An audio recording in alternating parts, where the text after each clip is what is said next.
Yep, honestly, this was really on script for SRG at least. We know that S2G, led by Sigibum, usually really doesn't go that much off meta, and he's sticking with the Bruno, but for Innocent, he's immediately showing us the Granger as early as the first game. So we'll see how this goes for both of these teams, because if you were to ask me, looking at their draft as early as now, I think SRG were able to plan things out really well. They were able to set up a lot of gap closers in their lineup, and if ever they do be successful enough to overwhelm S2G with all those gap closers, Innocent from afar, he could just do all the free hits and he could just damage the members of S2G from afar. Absolutely, man. So much poke, really, with the Decenata, with the Rhapsody, the new changes here. And as a gold lane, we've actually had a lot of discussions on the Granger pick itself. You know, does it do better in the jungle? Does it do better in the gold lane? And I think most of us actually agree that it does do better in the gold lane. You get free farm, you get a lot of gold to start, and it helps with the stacks. But Innocent, he actually goes for Purify. So this is also, I think, something that we could talk about for the Granger. You are pretty elusive with it. You're actually quite slippery with the new Granger. You actually dash quite well. So the Purify is a really good choice for Innocent to just escape from the CC that S2G can provide towards them. Yep, but I'm eager to know and how he decided to go for his emblem builds. We're seeing the Impure Rage as well, and also is that if you don't really rely on mana, you get that additional passive returned on your HP instead. So you get to see an additional layer of sustainability perhaps for Innocent by the time he really wants to, or if S2G even attempts to go for him in the early stages of the game. But Selamore Red Giants, it does seem like they're actually preventing this brute force playstyle come out from S2G. We know for a fact that it's one of their specialties. They really want to force things out early on, but it's SRG. Sky's really dashing forward. That's a good Terrify and a talk down to begin. Crab walks up with the Terrify as well. Oh, Crab still able to get some damage down, but Begin still escapes with the Flicker. Great setup though for SRG. Slummy dives in the mid lane, gets the first blood under the tier 1, and that should be turtle number 1 for free. Seriously, he didn't let him go. They needed to get that pick off. So S2G, right now, they're absolutely unable to contest for this turtle. And we're expecting that this is more of a rotation received from their side. It's an XP lane, which is more active in the early stages. But Kabu, he keeps to be the next target. And Stormy, though, he gets traded as well. That's what I'm offended over to Yums too. I don't know about that trade now. Crab's gonna be walking forward. Kazoo dashes forward, gets the kill in. Crab over with the blaze round, gets frozen up, and gets CC down. SRG overextending after the turtle fight. And I think that's one thing you really need to consider if you are SRG, because early on, I wouldn't doubt that they were already taking hold of the lead. They couldn't even, or S2G couldn't even pay much attention to Innocent or the other lanes. Cram, he could just really rotate out of the XP lane and actively participate in the first few skirmishes we've seen. But this might actually backfire if they do not manage things well. S2G, if we were talking about SRG's ability to close the gap, S2G can't do the same. They have high mobility heroes, and speaking of closing gaps, that's the Flicker forced out for Karam. Yeah, already a big resource burnt out there. 50 seconds for the turtle, so they have that resource already burnt out. It's great to deny those crazy engages. Lunar walks up, gets I'm offended. A bit more poke over to Crab, who will just sustain back up on the Khalid. Here though for S2G, it really seems like early on, maybe they didn't have those ultimates to fight with. But turtle number 2 onward, they should have these big ults that you were talking about. Yep. Frigid Glacier for Begin. There's also a risk that Stormy takes it though. He's in the bush, gets the offended over to Lunar. Now also raging Sandstorm, great flicker for Lunar. Skies walks in, and Frigid Glacier will be able to stun him up. Skies brought back into the turret to poke down as well by Begin. And both teams will decide to disengage. 18 seconds for the turtle to spawn in the game. There's a team fight that happened once again right before this turtle that we were talking about. And S2G Esports, it seemed like they really were able to adjust on the fly. They're taking things a little bit more slow because they know that either way, the most important aspects of their lineup, it's not really being noticed here by SRG as of now. Really, Sigibum, he's just able to take his farm, and it might be this time that we see him also take part in the action. Good retreat from Kazoo, good disengage from S2G. They know that SRG have a lot of CC, so they just go for the objective and bounce. Yep. Right now though, this might be the point where S2G gradually focus on the things they want to build up on, which is really Sigibum, because at this point, if they really want to be more active in terms of the team fights and they really want to be more confident, then it might just be time that they really need to include their damage dealers. Because even though SRG, they've been really aggressive in the first few portions of the game, we saw how S2G is able to deny them of that. They're able to like interrupt these aggressive plays coming in from Selangor Giants whenever Lunar is part, whenever Begin uses a beautiful timing of the Frigid Glacier. So they really just need to complement it with enough damage and they get higher chances of turning things around. There's just so much stakes here, you know, at play in the land of Dawn currently. SRG playing in their hometown, trying to complete that golden road for S2G, trying to prove the world wrong that them winning MTC was a fluke. I think a lot of people still have that in their minds, you know, thinking that Ulfednar is the better team from Turkey. So far, they're going toe-to-toe against probably one of the world's best here, and it's all with, like you said, Siggy Boom, getting the boom in him. Once he gets those item power spikes, it's going to be massive. This Bruno, there's a reason it was so heavily prioed in the in the wildcard, and all the way, I would say, even in ranked games, right? So easy to execute. And you can see the S2G at this point, they're really just stopping SRG's way to try to take turrets and snowball. I agree, because this is the usual kind of Bruno gameplay you really witness, right? But wait, before that, speaking of the Bruno, Siggy Boom. Yeah, this is all good for Siggy Boom. He wants to go for those fights there. Has the Haas Claws, I believe. That's why he's able to sustain back up. And Turtle is going to be spawning up top. SRG tried to get Prio in the bottom lane, and now they're rotating.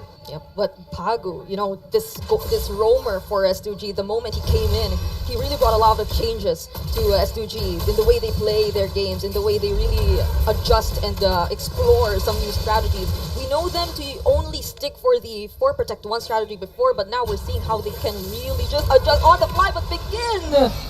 Massive, already procced in. Begin will be able to flicker out, but again, big resource spent already. Cram will have to flicker too. That's an out from Innocent, just trying to read out some of the positions from S2G. Cram heals back up. Now Lunar, though, he goes in once more! Right now offended, and that's really Sandstorm. The catches Begin in the back. Will be caught. Pops in Frigid Glacier earlier. Lunar's still there, and it's going to be free hitting For Siggy Boom into there. Kazoo with the dive. Sky taken down. And it's still catting away as Kazoo goes in. Yom's isolated from the rest of the team. And Kazoo will double kill his way into a turtle prio. Stormy with a terrify onto the midst of it all. Going for the guiding whip, but gets boomed down by Mr. Siggy Boom. And Pagu, Innocent, will be forced back on this Granger. And it's a win for S2G. You would think that would have already worked for the Selangor Red Giants, but S2G, Lunar decided to pick a fight at the exact same time. They also had the resources, they had proper counter engage. Yums was also there, he was able to zone out enough members here from S2G Esports, but they seemed like they were just prepared to take on the fight that sustained. You can actually feel it from S2G, and it's not just that, it seems like they're able to capitalize a lot more on their innate mobility. It's so crazy. We were talking about the range for Innocent too, but what he makes up for in range, I think he lacks damage. Innocent hasn't really been able to put on the damage onto S2G. Maybe this Granger pick was just not that good against healing. I feel like the Mathilda has really been able to help them out in these sticky situations, and we do have a pause and we get to dissect the game even more. So let's talk about what's been happening here. I think for SRG, they really need to look for a snowball early. They had to. Unfortunately, they didn't get it, and their mid-game power spike, it's kind of already fallen off. Like, this mid-game is getting controlled by S2G. I think there was a clear attempt to do this, to do just that. We felt that there was a slight overextension towards that early game when we saw them really force the fights, even when they already got the pick off against the mid laner, and then before transitioning to the turtle. So it was somewhat of a very expensive mistake that happened, I feel, for SRG. It's really, they need to show a little bit more discipline this time around. I think a lot of teams have to be a lot more mindful of that, since again we're only seeing a best of ones happen all throughout the day, and they decided to go for this lineup, which is really, on paper you see it, you expect it to be more aggressive. You expect them to hit their power spikes early on. This is a Joy that we're talking about. Husky mentioned it's one of the few times we're seeing Sekai's on the Joy, so you would probably expect a somewhat of a unique approach from him, but then S2G seems like they're able to read through these plans from S2G or from SRG all along. I agree with you completely. You know, it just feels like S2G have to read on SRG. They have to read on the aggression of SRG too. Maybe this is because, you know, they're scrim partners with Ulfednar. I don't know, but Ulfednar has had many encounters with SRG. MSC, they were knocked out by SRG. ISF, they were knocked out by Malaysia. So it almost seems like, that could be something that they've told S2G, and right now they're capitalizing on all the aggressive movements. Yep. Well, maybe not the first one. Stormy got that first blood. Cheeky little Stormy play, as usual, as we expect from Stormy. But after that, the circling Eagle forward, the raging Sandstorms very aggressively onto Sigiboom even. I think the targeting has been kind of off too for for SRG, Yep.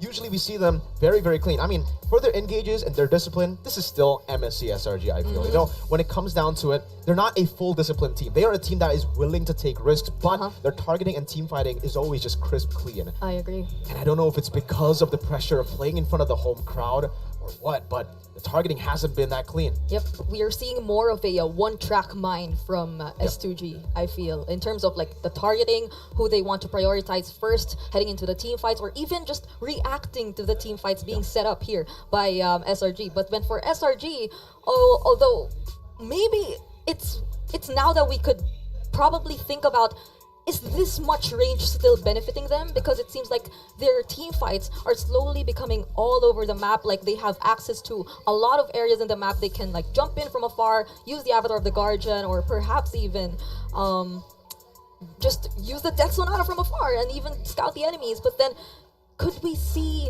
a more coordinated approach from SRG later on, knowing that they're already this behind in terms of like reaching their power spikes?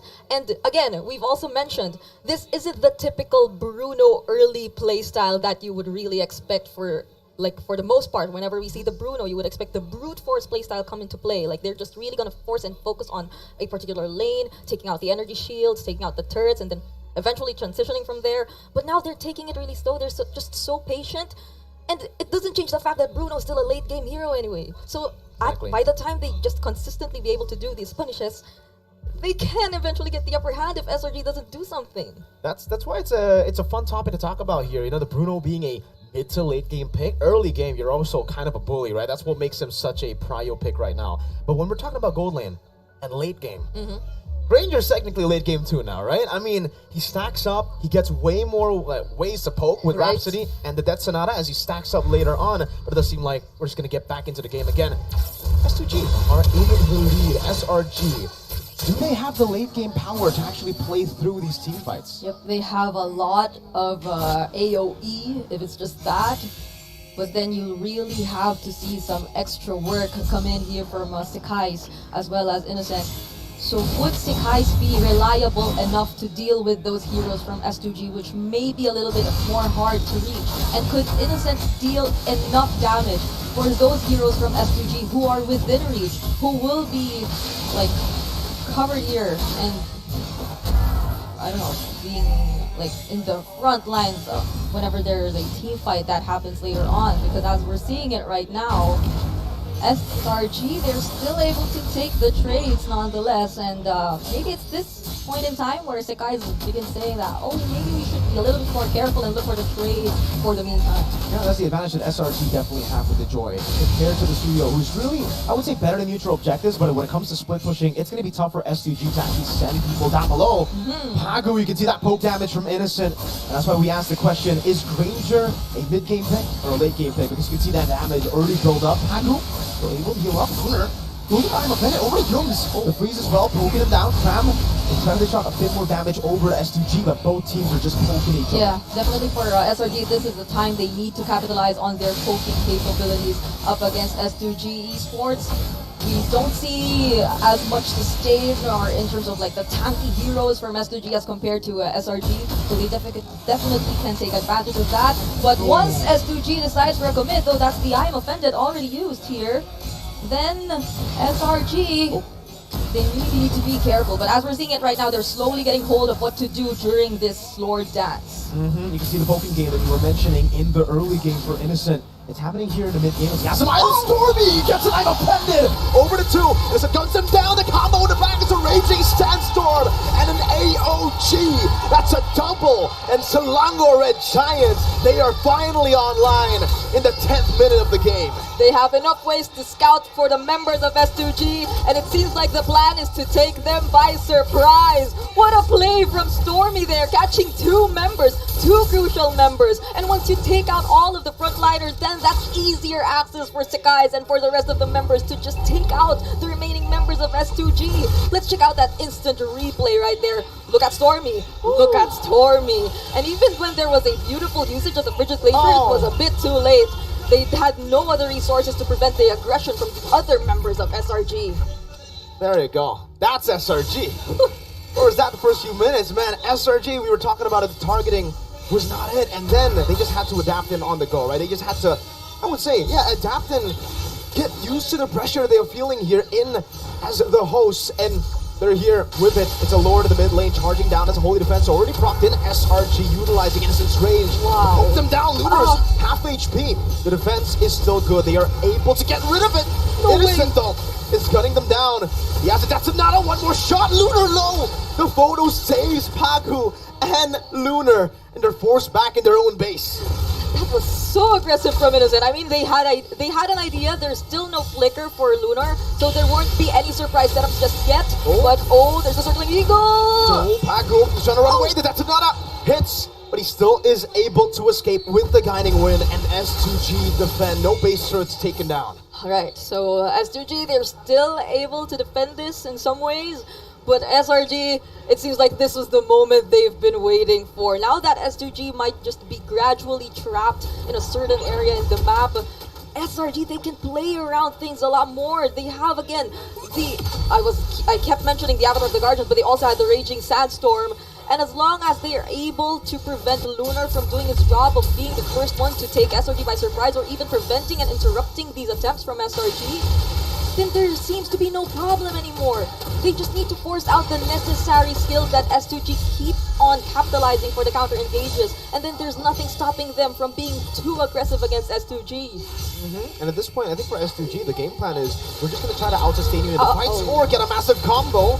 But SRG are never, or should never actually commit to a full fight unless Innocent gets some trades, right? He shoots them from afar, gets them really low, or there's a neutral objective to fight for, then they would go in. But here, they're just going to utilize that range that we were talking about, and man, Innocent, Pagu, now he's feeling it. Now he's feeling that damage. Yes, I'm pretty sure SRG, they're just trying to be disciplined at this point, but at the same time, still putting themselves out there, trying to make their dominance felt here against S2G. And even in terms of gold, the gold laners, you can already see just how ahead Innocent is. He's already full-filled on this Ranger, which explains the damage that Pagu himself cannot even sustain. Now, it gets really concerning for S2G because they do not have catch that can actually go for Innocent. And if you do dive in, you're going to be caught by all the sustain. Lunar's low again. Every single time you walk on a base, that's a circling eagle. This very aggressive Pagu. He goes away, Crown Raging Sandstorm, and the flicker to read him out. Pagu in the skies, doesn't even matter. He was able to set up for an anticipated guiding wind dash toward that area. But even then, he flickered towards Pagu, taking out that sure pickup, and now S2G Esports, this might just be an attempt from SRG to again commit a team fight, but they walk safely towards their tier 3 and force out the Frigid Glacier as well from Lunar. It's a bait, or a trade rather, Innocent with the flicker, or sorry, Purify, baited out by the Frigid Glacier there. Still think for SRG though, they're just going to take it slow, right? There's no reason for them to actually push in, and even though Innocent uses Purify, it's a safety net that you lose out, but when it comes to the siege, you're never really going to be in a position where you should be caught, right? You have so much range, and they're just going to use this with Innocent on it. Let's see how they manipulate these waves. Is it going to be a 3-wave push, or are they going to take it slow? It seems like it will just be a 3-wave push. They're looking for possibly the end. Yep, and this mid lane turret won't last for long. S2G Esports, they might have a difficulty trying to defend this. I don't know if they want to look for a play still, given this much of a gold lead in the hands of SRG. But they're only able to take out one inhibitor turret so far, and there are other waves coming in, but they will have time to defend these incoming waves from SRG. So it seems like even for SRG, they're not trying to force things just yet. They're actually quite scattered around the map, and they're probably waiting for more information regarding S2G. They do not want to force team fights in areas where S2G might have higher chances of turning things around, but uses the Avatar of the Guardians to get away, and oh no! Yeah, Sky is overextending, but it becomes a pretty good trade, in my opinion, right? Despite Sky's getting taken down, he did get a few hits there, and it's a base turret in the bottom lane, which is a far lane. There are no objectives for the next 30 seconds, so S2G getting the kill, trading it for a turret is actually worth it for SRG. Yep. They're now becoming a little more aggressive. They get out of their base, and Kazoo might gradually be able to get hold of his buffs once again. But that doesn't mean that SRG will be backing out anytime soon. Scram still shows himself out there. Oh, Kazoo gets caught! That's a winner crown. Stormy gonna be caught in I'm offended too. Able to flicker out to safety as a Frigid Glacier gets placed down. Stormy! Boom down. Siggy Boom still doing some damage. Dodging away for the Detonata as Kazoo Times in onto Yums. 40 seconds still. There are no objectives for S2G to take. So SRG losing out some of these members is still okay, unless they go for these turrets and siege it down. That's a tier 1, almost falling. Siggy needs a few more shots in. Innocent can't walk up. Oh! If that was a crit, it could have been different. Innocent surviving just barely. will walk away. 27 seconds for the Lord. And it seems like they're gradually evening out the map. Mirko, this wasn't the scenario we've seen earlier. Even Crab, he's being the recipient of the damage from Siggy Boom. And they take him out 13 seconds right before this next Lord, this level 2 Lord, this enhanced Lord. Or maybe we could wait, they could take the evolved Lord even. Now that's gonna hurt. SRG losing Skies, losing Stormy. It was all still in the time frame of the Lord not spawning yet. But losing Cram, that's your main initiator. Sky's gonna be stunned up now as Pagu walks up. Sky's no more dashes. Once you get cancelled, it's gonna be tough. It's Sky's dying. Pagu gets the final hit as he fade away, takes the kill. And Kazoo dealt with the Lord. Now he's occupying this bush.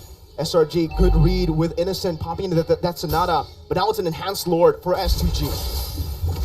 Why did it feel like even though SRG had the range, they really found it difficult to commit the team fights when S2G were being extra careful under their base? And now that they're outside, they're being more aggressive than ever. One another! I'm offended! And a Frigid Glacier too. Good disengage from Yomes. Innocent still in the midst of it all. Popping a Death Sonata. Trying to poke them away, but up top, how low is it? That's a base turret. Taken down. S2G still have the Lord, by the way. That siege was only just the minions. They are slowly pushing the wave in the bottom lane, and the reason they can actually slowly build this wave. Oh, Lunar goes in with a big play. Doesn't connect. Raging Sandstorm! A flank. Lunar caught in the midst of it all. Kazoo throwing the back line away. As Pagu was able to get the circle. Ego to actually peel for Sigibum, who's so free hitting. Kazoo gets the unstoppable. The Frigid Glacier comes in. Sigibum going for the crits. Innocent still using that range, dashing away from the arrow. S2G wants to continue the siege. That was a beautiful attempt from Crab, but S2G, they were prepared. Kazoo blocking the other members of SRG from joining the team fight, and now they're still together with their Lord. They will be able to take out all the remaining inhibitor turrets, and could this be it for SRG? Oh, the snipe down from Kazoo! Innocent force back into the base! A massive...